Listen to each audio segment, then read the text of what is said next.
we're talking 5G today, specifically security concerns around 5G. And I'm happy to be joined by Curtis Simpson. He's the CISO for Armis. Thanks for being with us today, Curtis. Happy to be here. Yeah, so we talk a lot about 5G, of course, and all different facets of the technology. We talk a lot about security as well, but not as much about the two together. So let's just start with when it comes to 5G and the security implications, what are you most concerned with?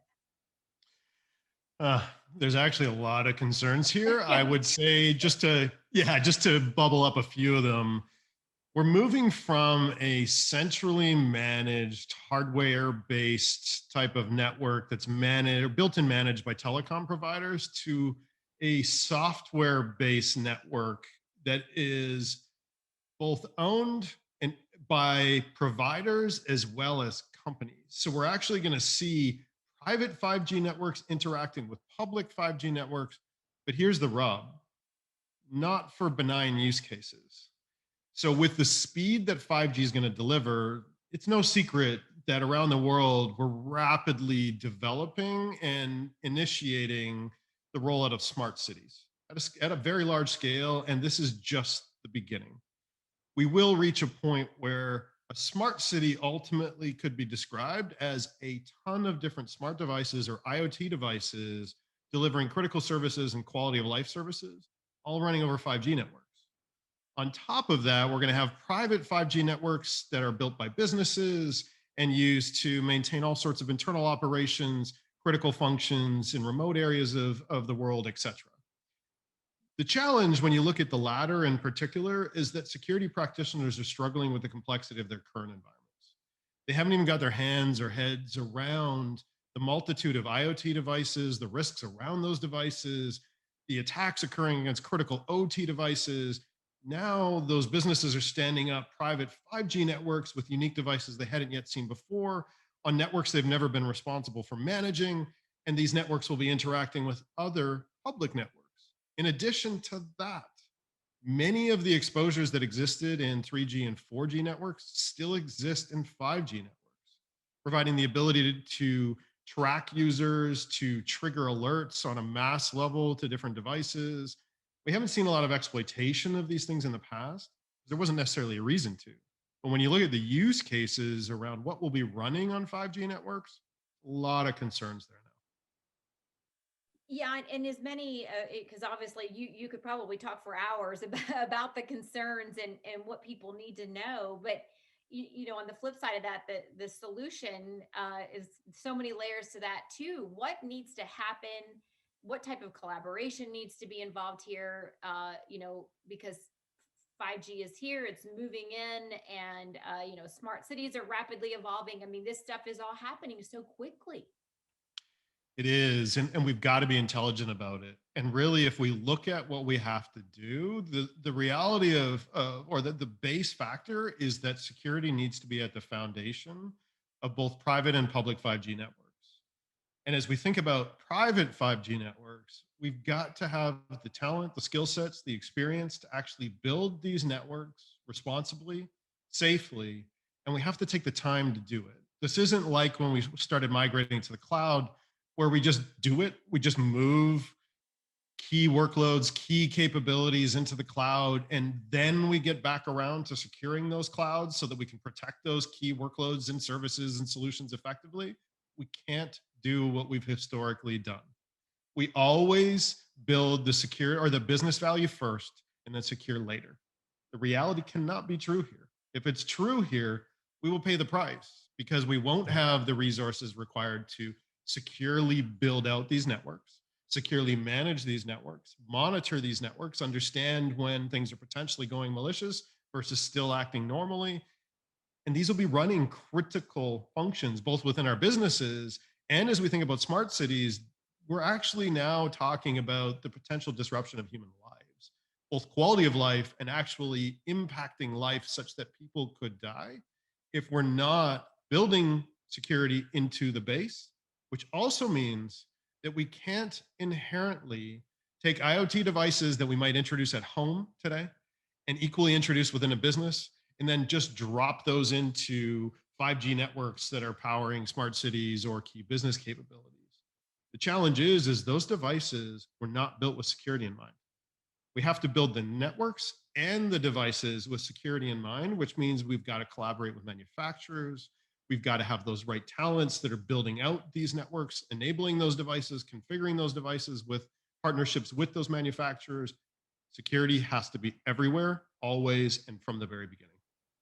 And how widespread is the understanding that that's the way it needs to be, Curtis? Is this something where, there's people like you trying to shout from the rooftops, "Hey, everyone, we've got to understand that this has to be the basis of it, or we will face incredibly tragic repercussions"? Or is this something you feel like as a community and CISOs like yourself and others, the manufacturers are kind of all on board with that? How far is the acceptance? There's a general acceptance around what I'm saying. The concern that I have is what we've historically seen is that if a business needs to take certain actions from their perspective to remain viable or to break into a certain market within a given period of time, again, the thought or strategy has always been let's get there and then let's worry about optimizing it going forward. I'm worried we're going to do that again. And as we do that, we're going to pay the price, and then we're going to have to learn from those that have paid the price and then go back and do that work. That's the general concern. I'm also worried that security practitioners are tired right now. This is a very common conversation in the space right now because the environments have become more complex. Budgets are what they were, headcounts what it was. We haven't moved to the cloud, we've added the cloud. We're not moving to 5G, we're adding 5G. So we've got to be considerate here about the fact that we're creating an entirely new attack surface in addition to a new plane of doing business. And we're going to have to fund that. We're going to have to give it the time that it needs. We're going to have to really take that seriously. And I think the more we can do to make sure that CEOs and others that are making some of these decisions in support of business strategy truly understand that security is at the root of that. And we need to make sure that we're empowering and bringing our CISOs the energy they need to fight that fight and to make those or to bring those messages to the top. Yeah, and I'm glad you mentioned that, Curtis, with the CISOs, because we talk to a lot of C-suite, or a lot of CTOs, I should say, and CIOs and CISOs, uh, and so many of them push to the edge right now because of what we've been, going through with this pandemic and trying to take companies fully remote when they weren't to begin with, and securing networks. There's so much going on, and having to, rethink how their model works. So, um, you know, for a CISO right now and facing things like this that are on the horizon with 5G, it sounds like there really needs to be, some really strong conversations going on, among the members of a leadership team of a company. What else do CISOs need to do? Because I'm sure many of them, most of them are overwhelmed right now. They absolutely are. And they can't take this on in terms of understanding the risk, strategizing around managing the risk, and building operations and programs and deploying tools around all of this in addition to everything else they're doing today. That is the reality. They just can't. They're going to tip over. That does mean, as we look at this, both within the companies, as we're standing up private 5G networks and consuming 5G capabilities, we need a dedicated staff. We've got to look at this as we're building an entirely new line of business, or we're building an entirely new subgroup or sub company within our organization. We have to take this just as seriously from the perspective of staffing this with dedicated resources to do this right and funding new additional headcounts to be able to manage this environment in a very mature and secure way going forward. Because if we do what we've always done of just bolting this on to the current infrastructure and security teams, this will be a problem. Yeah, it's like everyone, it's always the whatever's the fancy and fun part to talk about something. With 5G for so long, it's been, oh, lower latency and faster speeds. It's going to be great, great, great. But without that foundation, like you've mentioned, and the pieces that need to be laid first, it could be disastrous. Yeah, and we're talking about entirely new networks, we're now, and on top of that, not only going to a software driven network, but we're going to a software driven network that actually relies upon protocols and communication methods that are more typical. which makes this even worse because not from the perspective of having the resources to understand that, but attackers now have an edge that they didn't necessarily have in a 4G environment. So they have an edge. Our practitioners and the folks building and securing these environments don't.